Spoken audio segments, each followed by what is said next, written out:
بسم اللہ الرحمن الرحیم۔ السلام علیکم عزیز طلباء اور ناظرین۔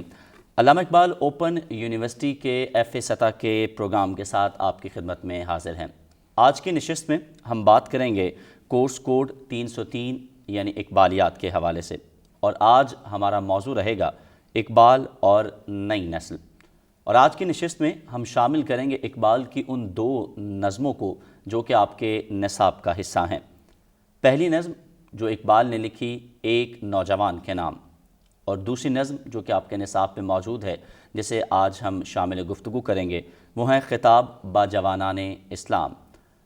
آج کے اس نشست میں ہم یہ جاننے کی کوشش کریں گے کہ آپ کے نصاب میں انہی دو نظموں کو کیوں شامل کیا گیا اور اقبال اپنے نوجوانوں کو کیا پیغام دینا چاہتے ہیں۔ تو گفتگو کا آغاز کریں گے۔ ہمارے ساتھ آج اسٹوڈیوز میں شریک گفتگو ہیں،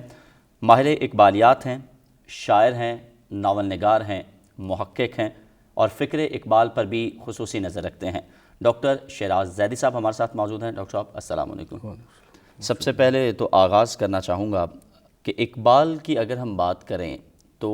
اکثر و بیشتر ان کی نظموں میں ہم دیکھتے ہیں کہ نوجوانوں کو مخاطب کرتے ہوئے اقبال جو ہیں وہ نظر آتے ہیں۔ تو یہ فرمائیے گا کہ اقبال نوجوانوں کو ہی بطور خاص کیوں کر متوجہ کرتے ہیں؟ اقبال بطور خاص نوجوانوں کی طرف اس وجہ سے متوجہ ہوئے کہ چونکہ جو بزرگ افراد ہیں یا بڑے لوگ ہیں وہ اپنی تمام تر جو ان کی یوں کہیے کہ تجربات ہیں اور ان سے بہت کچھ سیکھ کے اور اپنا ایک وہ باقاعدہ ایک مزاج بنا چکے ہوتے ہیں۔ تو نوجوان جو ہے وہ اس کی بھی فکر کا ارتقاء، اس کی ترقی ہونا جو ہے وہ وقت کے ساتھ ساتھ اس میں تبدیلی آتی ہے، مزاج اس کا بدلتا ہے۔ مطلب اس میں اس چیز کا امکان ہے کہ وہ اپنی سوچوں کو ارتقاء کے ذریعے، تغیرات کے ذریعے جو ہے وہ کمال تک پہنچا سکے، جبکہ جو بڑے لوگ ہیں وہ اپنے تمام کے نتائج اور فلسفہ اس کو ایک حد تک جو ہے وہ مکمل کر چکے ہوتے ہیں، اس لیے ان میں تبدیلی کا امکان اس معنی میں بہت کم ہوتا ہے کہ وہ کوئی انقلاب برپا کر سکیں یا اپنے آپ کو یکسر جو ہے وہ تبدیل کر سکیں۔ نوجوانوں میں انقلاب لانے کی، اپنی طبیعت میں بھی اور زمانے میں بھی اور مقابلہ کرنے کی ان میں امنگیں، آرزوئیں اور یوں کہیے کہ جو ہے نا ایک حوصلہ، ایک جرت، جو کہ جیسے جیسے آدمی کی عمر رسیدہ ہوتا ہے اس میں یہ چیزیں کم پڑتی، ماند پڑتی چلی جاتی ہیں، اس کا جذبات جو ہے وہ اس میں ٹھہراؤ آنے لگتا ہے۔ تو نوجوان کے جذبات بھی تر و تازہ ہوتے ہیں، اس میں ہمت ہوتی ہے، جستجو ہوتی ہے، اور اس جستجو اور ہمت کی اور اس کے اندر جو حوصلہ ہے اس کی اگر صحیح طریقے سے رہنمائی کر دی جائے تو وہی نوجوان جو ہے وہ کمال کی منزل پر بھی پہنچ سکتا ہے، اور اگر اس کی رہنمائی نہ کی جائے تو وہ زوال کی منزل تک بھی پہنچ سکتا ہے۔ مطلب کمال اور زوال اسی چیز پر جو ہے وہ انحصار کرتا ہے کہ جو نوجوان ہے، جس نے اپنی سوچوں کو بنانا ہے، جس نے اپنی جو ہے فکر کی آبیاری کرنی ہے، جس نے اپنے مستقبل کے بارے میں سوچنا ہے کہ اس کی سوچ کو، اس کی فکر کو کس انداز میں ڈھالا گیا ہے اور اس کے سامنے کیا مقصد رکھا گیا ہے۔ اگر اس کے سامنے ایک بلند مقصد ہے، ایک بڑا مقصد ہے، اور اس مقصد کی طرف اس کی رہنمائی بھی کر دی جائے گی تو اس صورت میں ایک نوجوان جو ہے وہ ظاہر ہے کہ منزل کمال تک پہنچے گا۔ اور اگر اس کے سامنے کوئی منزل نہیں ہوگی یا اگر کوئی منزل ہوگی تو بہت پست اور ہیچ ہوگی تو اس صورت میں وہ منزل کمال تک پہنچنے کی بجائے پھر اسفل سافلین کی طرف چلا جائے گا۔ تو بنیادی طور پر اقبال یہ دیکھتے ہیں کہ جو نوجوان ہے اس کی فطرت میں اتنی زرخیزی ہوتی ہے کہ ان میں اگر جو ہے وہ ایک فکر کا بڑا پودا لگا دیا جائے اور اس کا بیج رکھ دیا جائے اور اس کی صحیح طریقے سے آبیاری کر دی جائے تو اس نوجوان میں اتنی صلاحیت ہے کہ وہ اس دنیا کا، اس سماج کا مقابلہ کرے اور زمانے سے اور حالات سے جو ہے وہ ان کے مقابلے میں آتے ہوئے ان کے ساتھ جو ہے وہ مطلب ہے کہ ان کے برسر پیکار ہوتے ہوئے زمانے کے ساتھ وہ اپنی جو ہے وہ منزل تک پہنچ سکے، اور جو ہے حوادث سے اور جتنی بھی جو اس کے سامنے مشکلات ہیں ان کا مقابلہ کر کے وہ اپنے آپ کو معراج تک پہنچا سکے۔ اچھا ڈاکٹر یہ فرمائیے گا کہ بطور خاص اگر ہم دیکھیں، آپ نے بھی اپنی گفتگو میں اشارہ فرمایا تو تمام نوجوانوں کو اقبال جو ہیں وہ مخاطب کرتے نظر آتے ہیں، لیکن خاص طور پر اگر مسلمان نوجوانوں کی بات کی جائے تو اقبال کی شاعری کو دیکھتے ہوئے آپ کیا نتیجے پر پہنچتے ہیں کہ اقبال کیا امیدیں وابستہ رکھتے ہیں مسلم نوجوان سے؟ اقبال چونکہ خود مسلمان تھے، اچھا یہاں پہ بھی ایک چیز کو بہت ہمیں دیکھنے کی ضرورت ہے کہ اقبال کو بسا اوقات جو ہے وہ متکلم کہا گیا، ایک فلسفی سے زیادہ ایک متکلم کہا گیا۔ فلسفی یہ ہے کہ وہ تشکک کا شکار ہے، وہ مشکوک ہے، وہ ہر چیز میں شک کرتا ہے، اور متکلم یہ ہے کہ وہ ایک چیز پہ یقین رکھ کے اور پھر ایک علم کلام کے ذریعے اور دلائل اور براہین کے ذریعے اس چیز کو ثابت کرتا ہے۔ تو اقبال اول و آخر مسلم ہے، اس چیز میں کسی قسم کا جو ہے وہ کوئی اور شک اور کوئی مطلب ہے کہ دو رائے نہیں ہے۔ تو اقبال کو پہلے شروع میں یہ تھا کہ وہ تمام جو بر صغیر کے جو افراد تھے خاص طور پہ وہ ان کی طرف متوجہ تھے اور چاہتے تھے کہ اہل بر صغیر مشترکہ جد و جہد کریں، اور اس کے لیے انہوں نے نظمیں بھی بہت سی کہیں۔ لیکن جب اقبال نے دیگر ادیان کا یا دیگر وہ قومیں ہیں ان کے نظام معاشرت کا جائزہ لیا، اور پھر جو اسلامی نظام ہے اس کے معاشرت اور معیشت کا جائزہ لیا، تو اقبال نے اصل میں یہ فیصلہ کیا اور یہ دیکھا کہ اس کے اندر اس نظام میں اتنی گنجائش اور اتنی وسعت موجود ہے کہ اس کو اگر اپنا لیا جائے تو جس نظام کی وہ بات کرتے ہیں اقبال، جس معراج کی، جس خودی کی بات کرتے ہیں، تو وہاں تک پہنچنا آسان ہو جاتا ہے۔ تو بنیادی طور پر جو اقبال کا انتخاب تھا وہ مسلم آئین تھا، وہ اسلامی قانون تھا کہ جس میں ڈھل کے پوری طرح ڈھلنے کے بعد جو ہے وہ اس مقام خودی کو حاصل کیا جا سکتا ہے جس کی طرف اقبال رہنمائی کرتے ہیں۔ اسی وجہ سے وہ خاص طور پر جو ہے وہ ان نوجوانوں کی طرف متوجہ ہوئے کہ جو کہ مسلمان تھے، مسلم جوان تھے، کیونکہ ان کو یہ پتہ تھا علامہ اقبال کو کہ یہ اس آئین میں اتنی گنجائش موجود ہے، اگر یہ اسی پر عمل پیرا ہوں اور انہی تعلیمات کو جو کہ انہیں دین اسلام نے سکھائی گئی ہیں انہی کے مطابق اگر یہ اپنے آپ کو جو ہے استوار کریں تو یہ معاشرے میں باعزت مقام حاصل کر سکتے ہیں۔ اور دوسری بڑی اہم وجہ یہ تھی کہ اس وقت زوال اور گراوٹ کا شکار سب سے زیادہ مسلمان تھے، بالکل وہ مسلمان جنہوں نے پوری دنیا میں حکومت کی تھی۔ علامہ اقبال کے دور تک آتے آتے یہ تھا کہ وہ ایسٹ انڈیا کمپنی اور پھر جو ہے وہ اس کی انگریز کی غلامی میں بالکل، اور غلامی بھی وہ کہ جو کہ نہ صرف معاشی غلامی تھی، ذہنی غلامی بھی تھی، مطلب معاشی سے زیادہ جو ہے وہ حکومت اور اس کے سیاست سے زیادہ وہ ذہنی غلامی تھی۔ تو ذہنی غلامی جہاں پہ ہو، آپ مطلب ہے کہ ایک جو غلام جو عام ایک مادی غلامی ہے یا جسمانی غلامی ہے اس سے تو آپ نجات حاصل کر سکتے ہیں کسی نہ کسی طریقے سے، لیکن اس کے لیے بھی جب تک آپ ذہنی طور پر غلام ہوں گے آپ جد و جہد کی طرف کسی صورت نہیں آ سکتے۔ اور ذہنی غلامی اور ذہنی پستی ہی وہ چیز ہے جو اسفل سافلین کی طرف آدمی کو لے جاتی ہے، یعنی کہ بالکل اس کو گرا دیتی ہے۔ تو اقبال بنیادی طور پر مسلمان نوجوانوں سے اسی وجہ سے مخاطب ہوئے تھے کہ ان کے آئین میں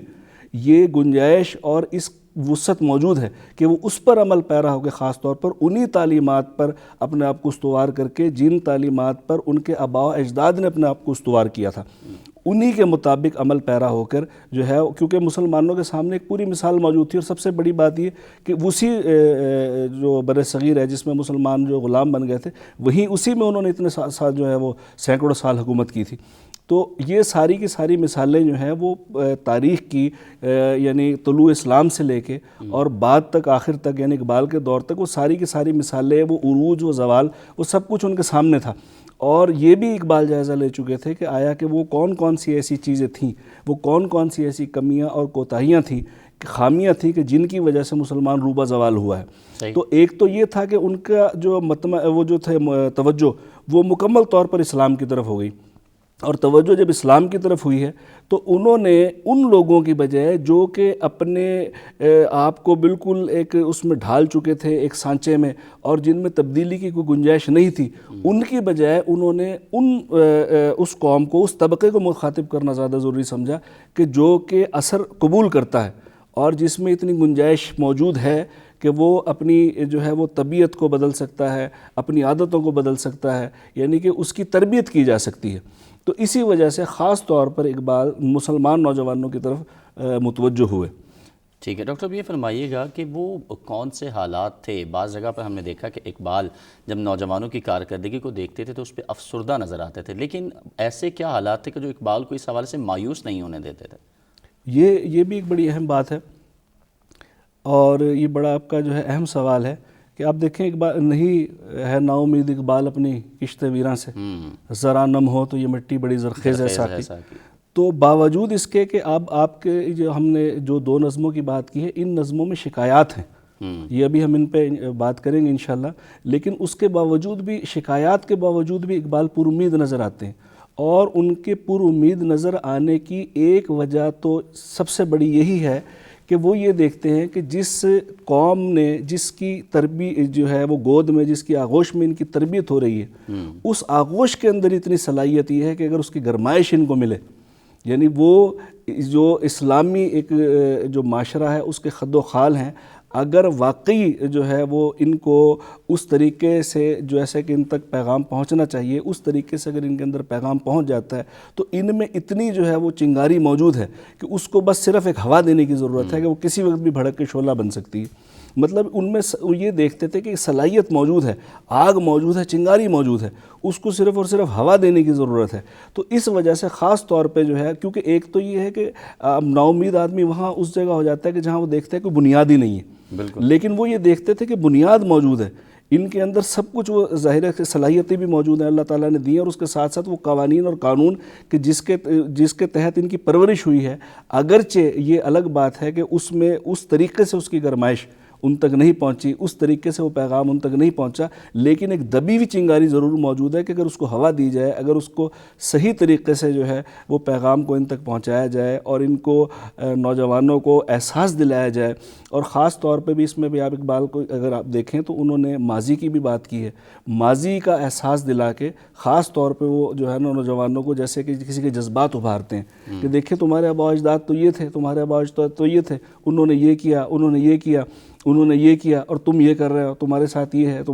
مطلب وہ جذبات ابھار کے وہ جو چنگاری ہے وہ اس کو ہوا دینا چاہتے ہیں بنیادی طور پر، اور وہ دیکھتے ہیں کہ یہ چنگاری تو موجود ہے، یہ تو بجھی نہیں ہے۔ تو اسی وجہ سے وہ ہمیشہ جو ہے نا وہ پر امید رہتے تھے، اور انہیں یقین تھا کہ جو ہے وہ ہم نوجوان ہی ہیں جو کہ اس قوم کا مستقبل بدل سکتے ہیں۔ اور یہی وجہ ہے کہ آپ دیکھیے کہ اقبال ابھی خود جوان ہے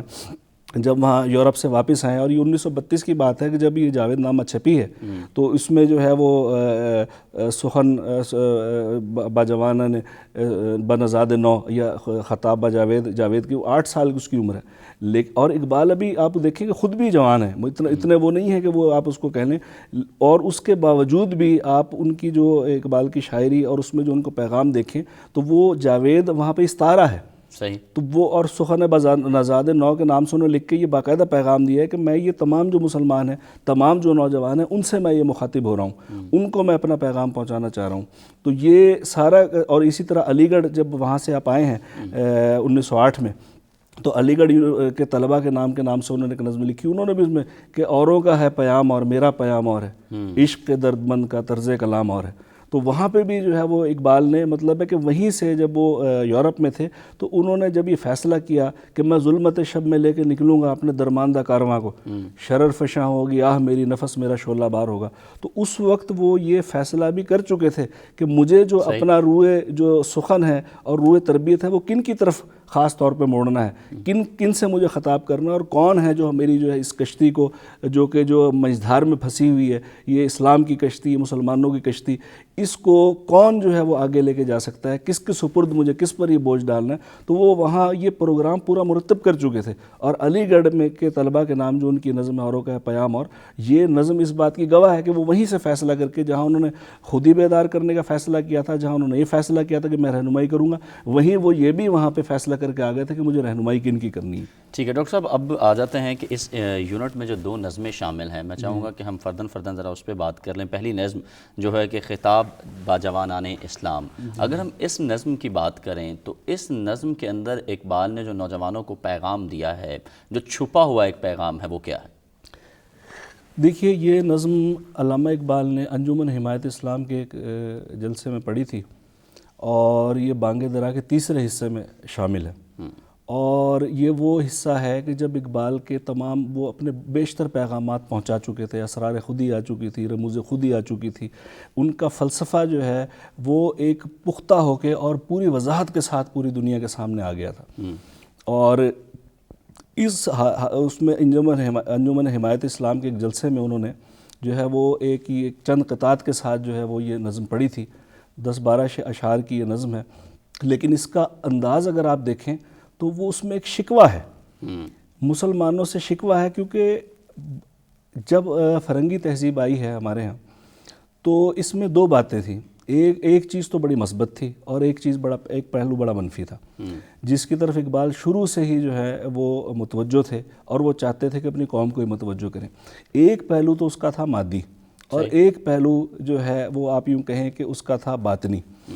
اچھا، جو مادی پہلو تھا اس میں اگر آپ یہ دیکھیں تو پھر وہ یہ تھا کہ جی وہ ہر چیز کو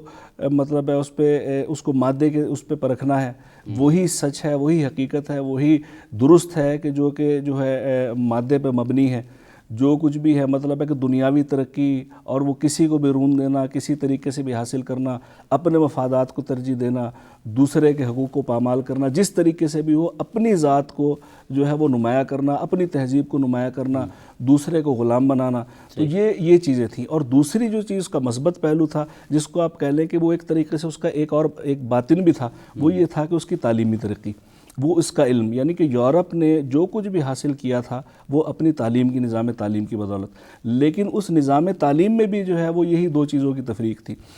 کہ وہاں پہ خاص طور پہ جو میٹیریلزم تھا، جو مادیت تھی اس کی، یعنی عقل کو اس پہ جو ہے وہ ہر چیز پہ ترجیح دی گئی تھی اور مادے کو ہر چیز پہ ترجیح دی گئی تھی، یعنی ہر چیز میں مصنوعیت تھی، اس میں سے روح نکال دی گئی تھی اور صرف جسم موجود تھا۔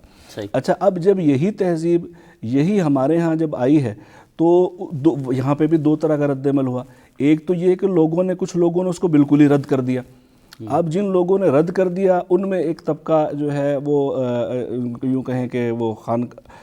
درویشوں کا، صوفیہ کا طبقہ ایک تھا کہ جنہوں نے کہا کہ جی دنیا تو بس بالکل ہی جو ہے وہ مطلب ہے کہ ایسی چیز ہے کہ اس سے مطلب اس کی طرف توجہ ہی نہیں دینی چاہیے اور بس اب جو ہے نا اللہ کرتے رہنا چاہیے، یعنی اللہ کا ذکر کرنا چاہیے، دنیا ایک دوں چیز ہے غلیظ۔ اچھا، اس کا نتیجہ پھر یہ ہوا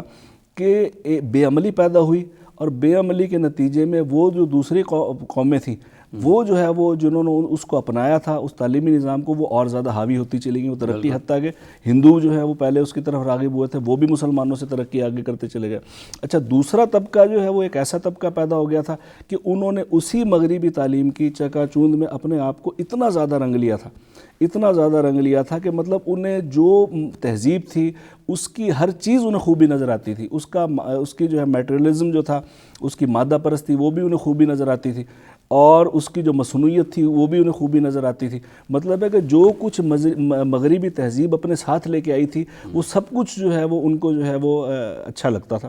اور جو ہے جو کہ اسلام تھا اس کے بارے میں، اپنی قوم کے بارے میں، اپنے جو ہے وہ مذہب کے بارے میں ان کا جو ایک رویہ تھا وہ ایک منفعل رویہ تھا، یا یوں کہیں کہ جس میں ایک شرمساری کا احساس ہو اس قسم کا۔ اب وہ جو طبقہ پیدا ہوا تھا کہ جو نوابین کا طبقہ تھا، ان میں اکثر جو ہے وہ ظاہر دولت مند لوگ تھے، پیسے والے لوگ تھے، انہوں نے اس وقت جو ہے وہ اعلیٰ تعلیم بھی حاصل کی۔ اعلیٰ تعلیم حاصل کرنے کے بعد ظاہر انہیں جو ہے وہ کیونکہ انگریزی اسکول میسر تھے تو وہ اسی، اور انگریز بھی جو ہے وہ یہی چاہتا تھا کہ ہم ان پر غلبہ پانے کے لیے ان کو مکمل طور پر اپنی تہذیب میں رنگ دیں۔ جب ہم ان کو اپنی تہذیب میں رنگ دیں گے، ان کی اپنی تہذیب جو ہے وہ بالکل مطلب ہے کہ ان کی نظروں سے اوجھل ہو جائے گی، تو پھر یہ ویسے نام کے مسلمان ہوں گے، دوسرے لفظوں میں کہ یہ انگریز ہوں گے یا کرسچن ہوں گے تو یا ہندو ہوں گے، کیونکہ مسلمان ظاہر ہے نام رکھ لینے سے مسلمان نہیں بنتا۔ اقبال نے تو اس پہ خاص طور پہ جو ہے وہ زور دیا ہے کہ نام رکھنے سے مسلمان نہیں، مسلمان ایک عمل کا نام ہے، یعنی آپ کا ایک عمل بتاتا ہے کہ آپ مسلمان ہیں یا کیا ہیں۔ تو اب وہاں انگریزی تہذیب کا ان کا بھی مطمع نظر یہ تھا کہ بھی ہم ان کو اپنے جیسا، تو وہ جو دوسرا طبقہ پیدا ہو گیا تھا وہ بنیادی طور پر وہ مغربی تہذیب کی ہر چیز کو اچھی نظر سے دیکھتا تھا، ان کے پاس پیسہ بھی تھا اور ان کے پاس دولت بھی بڑے محدود سے۔ اچھا، اور پھر جو لوگ کسی نہ کسی طریقے سے چلے اپنی جد و جہد سے بھی وہ کسی نہ کسی طرح رسائی حاصل کر لیتے تھے اور وہ جیسے تیسے جو ہے وہ مغربی تعلیم حاصل کرتے تھے، تو وہ مغربی تعلیم کو مغلوب ہو کے حاصل کرنے کی کوشش کرتے تھے، یعنی ذہنی طور پر اس کی برتری کو تسلیم کر کے اور پھر اس کے بعد جو ہے تعلیم حاصل کرنے کی۔ اقبال نے یہ نہیں کیا۔ اقبال جو ہے وہ خیرہ نہ کر سکا مجھے جلوہ ہے دانش فرنگ، سرما ہے میری آنکھ کا خاک مدینہ و نجف۔ تو اقبال جو ہے وہ اپنی تربیت کر کے اس کی طرف متوجہ ہوئے تھے، تو جبکہ جو وہ نوجوان تھے ان کا یہ تھا کہ انہیں ہر چیز مغربی تہذیب کی جو ہے نا وہ چکا چوند جو ہے ان کی آنکھوں کو خیرہ کر رہی تھی۔ اس کا نتیجہ یہ ہوا کہ بے عملی جو ہے وہ اس قدر بڑھ گئی کہ مطلب ہے کہ کوشش اور جد و جہد نام کی چیز بالکل ختم ہو گئی۔ اب وہاں پہ اب مثال کے طور پہ جناب علی وہ صوفے بن کے جو آج تک ہمارے ہاں کہ سوئی بھی اگر آپ لینے جائیں بازار میں تو اس کی جو ہے وہ اوپر لکھا ہوتا ہے میڈ ان چائنا، تو مطلب ہے کہ ہمارے ہاں آج بھی یہی ہے کہ ہمیں اپنے ہاں کی بنائی ہوئی چیز یا تو پسند نہیں آتی یا ملتی نہیں ہے. تو اس وقت بھی یہ تھا جی صوفے جو ہے وہ وہاں سے مطلب ہے آ رہے ہیں جو ہے یورپ سے آ رہے ہیں, اور اس کے بعد جناب علی جو قالین جو ہے وہ آج تک جیسے ہے کہ وہ ایران سے آ رہے ہیں, ٹھیک ہے نا جی. تو مطلب ہے کہ ہر چیز وہ تو یورپ سے درآمد شدہ تھی. اچھا, اور اس کا نتیجہ کیا ہو کہ آپ کے اپنے کارخانے بند ہو گئے, آپ کا اپنا تعلیمی نظام تباہ و برباد ہو گیا, اور آپ میں ایک سستی, ایک آلکسی پیدا ہو گئی. بھئی ان صوفوں پہ بیٹھ کے, ان قالینوں پہ بیٹھ کے ہم نے آرام کرنا ہے, کوئی جد و جہد نہیں کرنی, کوئی کوشش نہیں کرنی, اپنے حالات بدلنے کے لیے کچھ نہیں کرنا, جیسے حالات ہیں انہی حالات میں جو ہے وہ بہتے چلے جا رہے ہیں. تو یہ بات تھی جب اقبال نے جو ہے وہ خطاب با جوانان مسلم کہی, تو انہوں نے یہی بات شروع یہاں سے کیا, کبھی نوجوان مسلم تدبر بھی کیا تو نے, وہ کیا گردوں تھا کہ تو ٹوٹا ہوا ہے جس کا ایک تارا, یعنی کہ تو نے کبھی اس بات پہ سوچا ہے کہ وہ کون سا آسمان تھا کہ جس سے تو ٹوٹ کے ایک تارے کی طرح گرا ہے. مطلب تارا ٹوٹ کے گرتا ہے جب زمین پہ آتا ہے تو اپنی چمک اور ظاہر ہے اس سے ٹوٹ جاتا ہے, وہ ختم ہو جاتی ہے, اہمیت اس کی ختم ہو جاتی ہے. تو اقبال نے پہلے ہی جو جھنجھوڑا کہ کبھی غور کیا اس پہ کہ تم ہے کون, تجھے اس قوم نے پالا ہے آغوش محبت میں, کچل ڈالا تھا جس نے پاؤں میں تاج سر دارا. کہ مطلب ہے کہ اس وقت عرب اور یوں کہیے کہ روم اور فارس, یہ دو بڑی قوتیں تھیں اس وقت جب طلوع اسلام کا جو زمانہ ہے. اس وقت روم اور فارس یہ دو بڑی, اور یہ دارا, خسرو, اور یہ جو ہے وہ فارس کے بڑے بڑے شہنشاہ تھے نامی گرامی. تو دارا کو سکندر نے شکست دی تھی, بعد میں پھر حضرت عمر رضی اللہ کے دور میں پھر یہ ایران فتح ہوا. تو مطلب ہے کہ کچل ڈالا تھا تجھے اس قوم نے. اب یہ عرب کے وہ جو ہے نا مطلب ہے کہ بیچارے وہ بالکل غریب اور غربا وہ لوگ جنہوں نے اسلام قبول کیا تھا, اسلامی تعلیمات پہ, اسلام کے قانون پہ عمل کرنے کے بعد وہ اس قابل ہو گئے کہ روم اور فارس وہ جو دو بڑی قوتیں تھیں اور وہ ایک دوسرے پہ غلبہ پانے کی کوشش کرتی رہتی تھیں. تو آپ دیکھیں کہ روم کو بھی انہی مسلمانوں نے, وہی جو ایک عرب کے جو ہے علاقے سے جن کو بدو کہا جاتا تھا, وہ اس قانون پہ عمل پیرا جب ہوئے, تو اس قانون پہ عمل پیرا ہونے کے بعد انہوں نے اس روم کو بھی فتح کیا جس کو فارس فتح نہیں کر سکتا تھا, اور اس فارس کو بھی فتح کیا جس کو روم کی امپائر فتح نہیں کر سکتی تھی. انہی لوگوں نے اس قانون پہ عمل پیرا ہو کے اور پھر جو ہے وہ مطلب ہے کہ روم اور فارس کو فتح کیا. تو قرآن کریم میں سورہ ہے وہ روم ہے, الف لام میم غلبت روم. تو مطلب ہے کہ مسلمانوں نے پوری دنیا میں جہاں جہاں گئے تو آپ اپنی اس تعلیم کی جو وہ اسلامی نظام کے تحت انہوں نے جو تعلیم حاصل کی, جو تمدن تھا, اسی کے ذریعے اپنی تربیت انہوں نے کی. اور وہ جو جس کو جو ہے وہ جہالت کا گہوارہ کہا جاتا تھا عرب, جی اس عرب کے ریگستان سے نکل کے پوری دنیا پہ وہ چھاتے چلے گئے. پوری دنیا پہ انہوں نے حکومت کی, پوری دنیا کو تعلیم کا نظام دیا, پوری دنیا کو جو ہے وہ سماجی معاشی اور معاشرتی نظام دیا, اور جو ہے وہ مطلب ہے کہ یوں کہیے کہ جدید تہذیب کی ابتدا کی. یعنی کہ آپ یہ کہیں کہ ایک ایسے دنیا میں کہ جہاں پر مطلب ہے کہ وہ ایک اس کو آپ اس معنی کہ قدیم تہذیب جس کو آپ کہہ لیں کہ قدیم تہذیب کو ایک جدت کا رنگ دیا, اور ایسا رنگ دیا کہ جس میں وہ صلاحیت ہے کہ جب آپ اس پہ عمل پیرا ہوں تو قیامت تک کے لیے مطلب ہر آنے والے دور کے لیے وہ جو ہے ایک مطلب مکمل طور پر جو ہے اس کے اندر تمام کے تمام چیزوں کا حل موجود ہے. ٹھیک. اچھا ڈاکٹر صاحب, اس کے ساتھ ساتھ دوسری جو نظم ہے ایک نوجوان کے نام,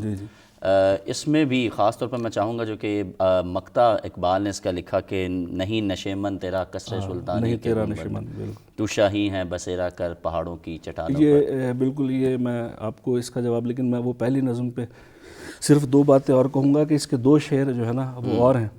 کہ تجھے آبا سے اپنے کوئی نسبت ہو نہیں سکتی, مطلب بہت دکھی دل کے ساتھ. اور اگلی نظم بھی اسی کا وہ ہے, اسی کا آپ یوں کہیں کہ ایک توسیع ہے کہ تجھے آبا سے اپنے کوئی نسبت ہو نہیں سکتی کہ تو گفتار وہ کردار تو ثابت وہ سیارہ. مطلب تو باتیں ہی باتیں کرتے, تیرے اسلاف نے کام کیا ہے, تو مطلب کاہلی اور سستی اور وہ ہر وقت متحرک تھے. اچھا پھر آخری وہ شعر کے مگر وہ علم کے موتی کتاب اپنے آبا کی جو ان کو دیکھیں یورپ میں تو دل ہوتا ہے سپارہ. یعنی دل کے ٹکڑے ہو جاتے ہیں کہ وہ کتابیں کہ جو جن سے تمہیں مستفید ہونا چاہیے تھا, جنہیں تمہیں فائدہ اٹھانا چاہیے تھا, وہ اہل یورپ اٹھا کے لے گئے, وہ تمہارے آبا و اجداد کی کتابیں, تمہارا ورثہ ہے. اور پھر جو ہے وہ آخر میں ملا طاہر غنی کشمیری کا جو ہے ایک فارسی شعر انہوں نے جو ہے اس میں نقل کیا, جس کا مطلب یہ بنتا ہے کہ بھئی حضرت یعقوب علیہ السلام کی جو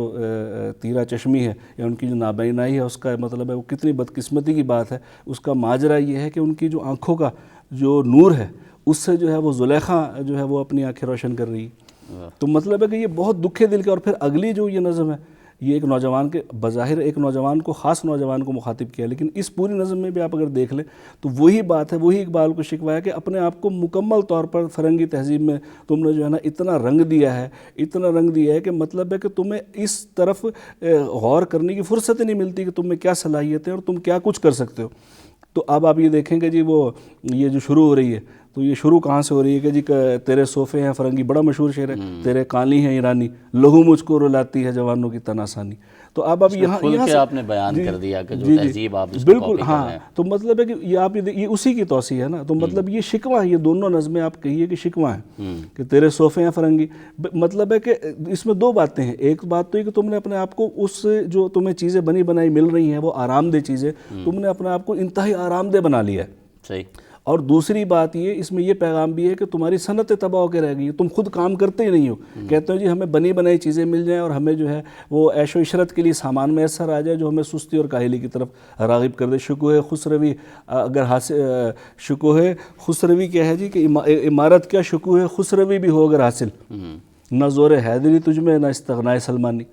کہ بھئی مطلب اپنے آپ کو تم لوگوں نے اتنا ذہنی غلامی میں مبتلا کر لیا ہے، مطلب مغربی تہذیب کی طرف آپ اگر رجوع کر رہے ہیں۔ اقبال کا کہنا یہ تھا کہ جو اس کے محسنات ہیں،